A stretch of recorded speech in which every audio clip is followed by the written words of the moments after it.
Today, let's talk about divine appointments. I'm going to read you from Acts chapter 8, verses 32 through 35, where we read this. The place in the scripture which he read was this: He was led as a sheep to the slaughter, and as a lamb before its shearer is silent, so he opened not his mouth. In his humiliation his justice was taken away.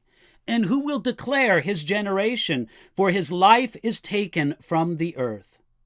So the eunuch answered Philip and said, I ask you, of whom does the prophet say this, of himself or of some other man? Then Philip opened his mouth and, beginning at this scripture, preached Jesus to him. Isn't it amazing when God perfectly arranges things? God told Philip to leave a successful season of ministry and go to a complete wilderness. Philip then saw a chariot, and the man in the chariot was reading Isaiah the prophet. Then the man asked for help and understanding. Hey, all of that was an amazing divine appointment. Now, on top of all that, the man in the chariot read from that remarkable prophetic passage of Isaiah chapter 53, speaking of the Lord's suffering servant.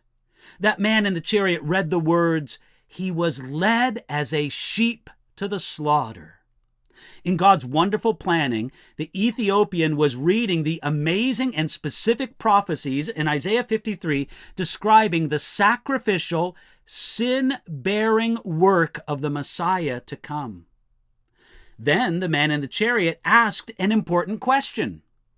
I ask you, of whom does the prophet say this, of himself or of some other man? Regarding this passage from Isaiah chapter 53, the Jews of that day had different ways that they understood the identity of this suffering servant. Now, some thought that the suffering servant was the nation of Israel itself, as Israel had suffered greatly in wars, exile, and persecution.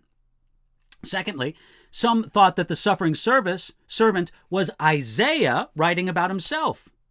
But third, some thought that the suffering servant was the Messiah, but they found this hard to accept because they didn't want to think of the Messiah as suffering. Now, all three of these ideas could be true in some way. Though there was a lesser sense in which the Isaiah 53 passage was true of Israel as a nation and true of Isaiah as a prophet, yet there's no mistaking that its main and greatest sense is speaking of the Messiah, Jesus Christ, about his role as the Lord's suffering servant. It isn't helpful to pretend that all interpretations of a Bible passage are equal.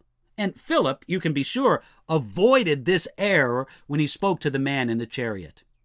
Now, Philip explained how these words from Isaiah 53 spoke of Jesus, the Messiah. He explained it to the man in the chariot beginning at this scripture.